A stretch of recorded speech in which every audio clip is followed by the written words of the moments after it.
ఉరుములు మెరుపులు లేకుండా పిడుగుపడినట్టుగా ప్రముఖ నటుడు దర్శకుడు ఏపీఎఫ్డీసీ మాజీ చైర్మన్ పోసాని కృష్ణమురళిని ఆంధ్రప్రదేశ్ పోలీసులు బుధవారం రాత్రి సైలెంట్గా ఇంటి నుండి పికప్ చేసుకుని వెళ్లిపోయారు.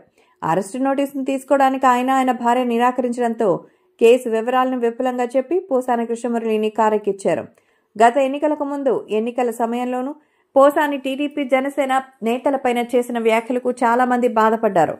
ఆయా పార్టీల నాయకులు కార్యకర్తలే కాకుండా సాధారణ ప్రజానీకం కూడా మరీ ఇంత దిగజారుడి వ్యాఖ్యలు చేయడానికి పోసానికి మనసెలా ఒప్పిందని ఆశ్చర్యపోయారు. అయితే ఎన్నికల తర్వాత ఓడలు బళ్ళు బళ్ళు ఓడలు అవుతాయన్న చందాన కూటమి ప్రభుత్వం గద్దెనెక్కింది. అప్పటి నుండి ఇలా రాజకీయ నేతలపై అవాకులు చెవాకులు పేరిన వారికి గుండెల్లో రైళ్లు పరిగెత్తడం మొదలుపెట్టింది. కూటమి ప్రభుత్వం తమ ప్రత్యర్థుల పట్ల ఎంత మెతక వైఖరి అవలంబించినా కొందరికి కంటి మీద కునుకు లేకుండా అయితే చేస్తుంది. ముఖ్యంగా సినిమా రంగం నుంచి రాజకీయాలకు వెళ్లి అక్కడ లబ్ధి పొందిన వారికి తత్వం బోధపడింది. ఆ విషయంలో ముందు మేల్కొన్న మనిషి అలీ.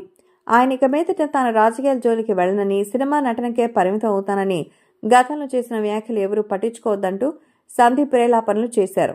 అలానే కొన్ని కేసులతో ఉక్కిరిబిక్కిరైన రామ్ గోపాల్ వర్మ మెట్టు దిగనంటూనే తాను ఇకపై రాజకీయాలకు దూరంగా ఉంటానని, ఎవరిని ఏ పార్టీని విమర్శించబోనని స్పష్టంగా చెప్పేశారు.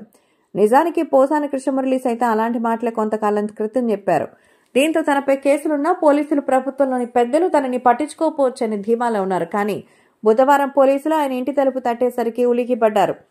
ఆ ఉలికిపాటు కేవలం పోసానిది మాత్రమే కాదు, గతంలో ప్రతిపక్ష నేతలపైన దారుణమైన విమర్శలు చేసి ఇప్పుడు బరి నుంచి తప్పుకుంటున్నట్టు ప్రకటించిన వాళ్ళది కూడా.